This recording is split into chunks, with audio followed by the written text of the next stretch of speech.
اگلا نمبر ہے اگر ذاتی مکان ہے تو اس کے کاغذات ہونے چاہیے. اگر کرائے پر رہتے ہیں تو کرایہ نامہ تصدیقی ہونا چاہیے. آپ کے بچے ہیں تو ان کے بے فارم ہونے چاہیے. اگر بچے نہیں ہیں تو والدین کا وہ شناختی کارڈ مانگتے ہیں. انویٹیشن لیٹر ہونا چاہیے. وہاں جہاں کہیں آپ جا رہے ہیں, کسی نے آپ کو مدعو کیا ہے تو وہ لیٹر آپ کے پاس ہونا چاہیے کہ یہ آدمی ہے, اس نے ہمیں مدعو کیا ہے. اگلا نمبر ہے اگر آپ کے پاس انویٹیشن لیٹر نہیں ہے تو وہاں جس ملک جا رہے ہیں کہاں رہیں گے, کسی کے گھر پر رہیں گے تو اس کی معلومات, ہوٹل میں رہیں گے تو ہوٹل بکنگ ہونی چاہیے. اسی طرح پولیو ویکسینیشن سرٹیفکیٹ ہونا چاہیے. اور اگلی چیز ہے کنفرم ٹکٹ ہونا چاہیے. ویزا لگنے سے پہلے وہ بتاتے ہیں کہ آپ نے کب جانا ہے, جب جانا ہے اس کا ٹکٹ ہونا چاہیے. اور اس کے ساتھ ساتھ ہیلتھ انشورنس ہونی چاہیے. اسی طرح 70واں نمبر ہے NTN آپ کے پاس ہونا چاہیے. ٹھیک ہے, NTN کارڈ بنا ہوا ہونا چاہیے. آپ فائلر ہیں یا نان فائلر ہیں, فائلر ہے تو بھی ہونا چاہیے, نان فائلر ہے تو بھی ہونا چاہیے. اور یہ 18 چیزیں ہیں جو ویزا کے حصول کے لیے ضروری ہیں.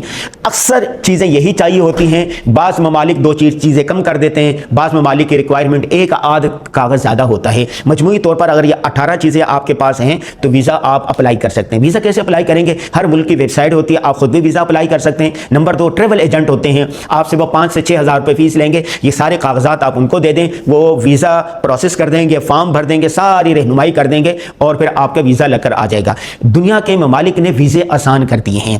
اگر آپ کے پاس ڈاکومنٹ ہے تو آسان ہے بالکل. اگر ڈاکومنٹ نہیں ہے تو آپ 1000 کوشش کر لیں, آپ کا ویزا نہیں لگے گا. میں ان مراحل سے گزر چکا ہوں اس لیے میں آپ کو بتا رہا ہوں. تو بہت سارے دوست احباب کہتے ہیں کہ جی ہمیں بھی ساتھ لے جائیں. ہم بولتے ہیں ٹھیک ہے. وہ یہ بھی کہتے ہیں کہ ہم اپنا خرچہ خود کریں گے, اپنے ٹکٹ بھریں گے, ویزے کا پیسہ دیں گے, لیکن یہ پاسپورٹ لے لیں اور ہمیں ویزا لگوا دیں. ویزا لگوانے کے لیے میں جب ان کو کہتا ہوں کہ یہ کاغذات ہمیں چاہیے تو کہتے ہیں یہ کاغذات ہمارے پاس نہیں ہے, بنے نہیں ہیں. تو چنانچہ 20 سے زائد لوگ ایسے ہیں جن کے ویزے ریجیکٹ ہو جاتے ہیں. اس میں کچھ نہیں کر سکتا. جو آپ کو بلانے والا ہے نا, ان کو بھی یہ کاغذات چاہیے ہوتے ہیں. تو آپ اگر دنیا کا سفر کرنا چاہتے ہیں تو آپ چاہتے ہیں کہ دنیا کے کسی بھی ملک میں جائیں, اس کا ویزا لگے, تو یہ 18 ڈاکومنٹ تیار کریں. اس کا طریقہ آسان ہے. پہلے آپ شناختی کارڈ بنوا لیں, فائل میں رکھ دیں, اس کی کاپی. پاسپورٹ بنوا لیں, فائل میں رکھ دیں. شادی شدہ نکاح کا نادرا سے بنوا لیں, رکھ دیں. بینک اسٹیٹمنٹ ہے اس کو درست کریں. تنخواہ دار ہیں تو تنخواہ آنی چاہیے. اگر آپ بزنس کرتے ہیں تو کمپنی جو حکومت سے منظور ہونی چاہیے وہ رکھ لیں. ہیلتھ انشورنس بنا لیں وغیرہ وغیرہ. تو یہ سارے ایک فائل کے اندر جمع کرتے ہیں.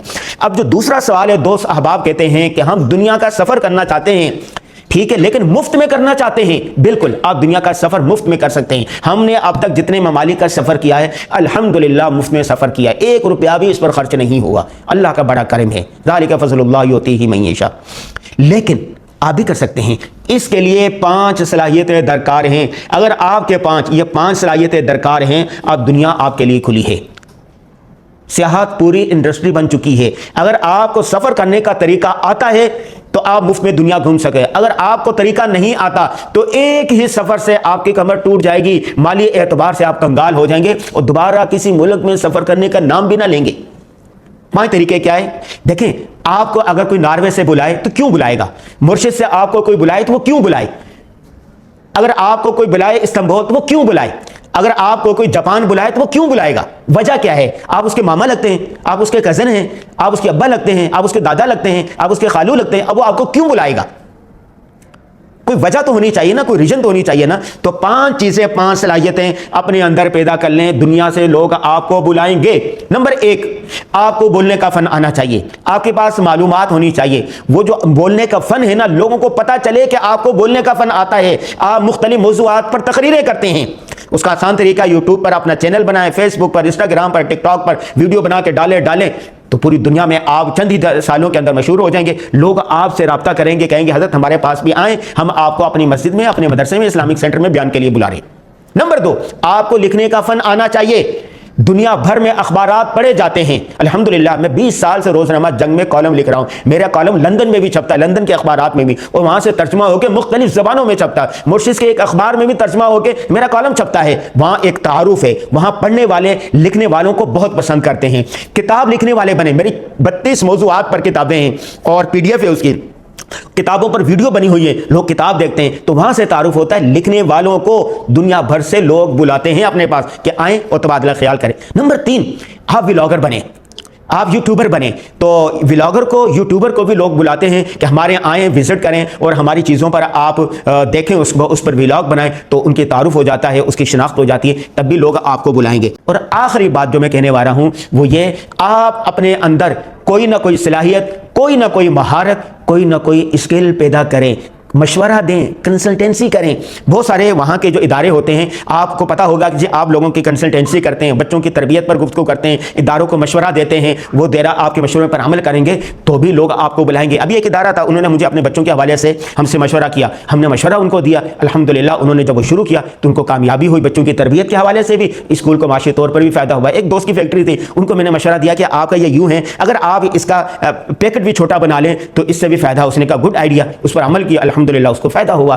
لوگ ہماری ویڈیوز دیکھتے ہیں، ہمارے آئیڈیاز دیکھتے ہیں، ہماری کتابیں پڑھتے ہیں، ہمارے کالم پڑھتے ہیں، ہم سے مشورہ لیتے ہیں، ہماری رائے طلب کرتے ہیں، ہمیں دانشور سمجھتے ہیں، ہمیں وہ مینٹور سمجھتے ہیں، ہم آن لائن صحافت کورس کرواتے ہیں، اور ہمارے شاگرد جن کی تعداد 1800 سے زائد ہو چکی ہے، ہم 2000 سے پڑھا رہے ہیں۔ 26 سال کے اندر جن طلبہ کو، جن طالبات کو ہم نے پڑھایا ہے وہ پوری دنیا میں پھیلے ہوئے ہیں، تو وہ ہمیں بلاتے ہیں کہ ہمارے استاد ہیں، تقریب میں عزت کے طور پر بلا رہے ہیں اور بیان کریں گے، ہم مشورہ دیں گے، مشورہ لیں گے، تو اس لیے ہمیں وہ مدعو کرتے ہیں۔ ایک اور بات، جب آپ سفر کرنے لگتے ہیں نا، اور سفر کی رودات آپ سوشل میڈیا پر دیتے ہیں، اپنے کالم میں لکھتے ہیں، سفر نامے لکھتے ہیں اور مختلف جگہوں پر دیتے ہیں، لوگوں کو پتہ چلتا ہے کہ یہ آدمی جو ہے یہ دنیا کا سفر کرتا ہے، اس کے پاس ڈاکومنٹ مکمل ہیں، تو ہم بھی ان کو بنائے۔ ابھی میں سری لنکا کے سفر سے پہنچا نہیں تھا تو مورشس کا ویزا آیا ہوا تھا، ابھی میں مورشس کا سفر نامہ نہیں لکھا، جاپان سے مجھے دعوت نامہ آ گیا ہے کہ آپ جاپان آئیں۔ 1 سال سے دعوت نامہ آیا ہوا، آسٹریلیا سے، کینیڈا سے آیا ہوا، امریکہ سے آیا ہوا ہے، اور بھی مختلف ممالک سے آیا ہوا ہے۔ انشاءاللہ ہماری کوشش یہ ہوتی ہے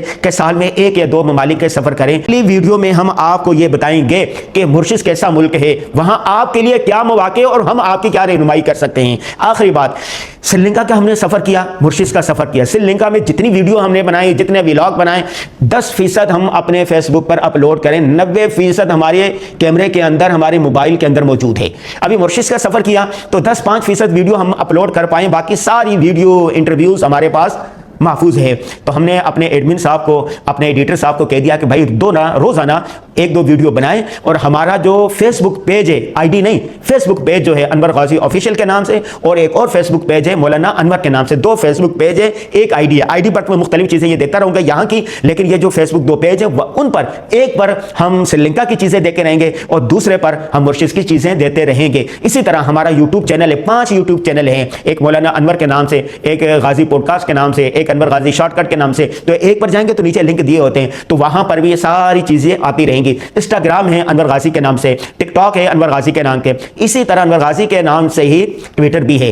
تو آپ ہمیں ہر جگہ فالو کر رہے ہیں، مختلف جگہوں پر مختلف چیزیں آتی رہیں گی، اور کہتے ہیں نا خذ ما صفا ودع ما قدر، جو اچھی چیز ہو اس کو لے لیں، جو گدلی ہو اس کو چھوڑ دیں، خام کا اعتراض نہ کیا کریں۔ دوسری بات یہ ہے کہ اگر خیر کی کوئی بات ہو اس پر کمنٹ بھی کیا کریں، آگے شیئر بھی کیا کریں، نیکی کی بات آگے شیئر کرنا بھی صدقہ جاریہ شمار ہوتا ہے۔ تو آنے والی ویڈیو کا انتظار کیجئے، اور یہ ویڈیو آپ کو کیسی لگی کمنٹ میں بتائیے گا۔ بہت شکریہ۔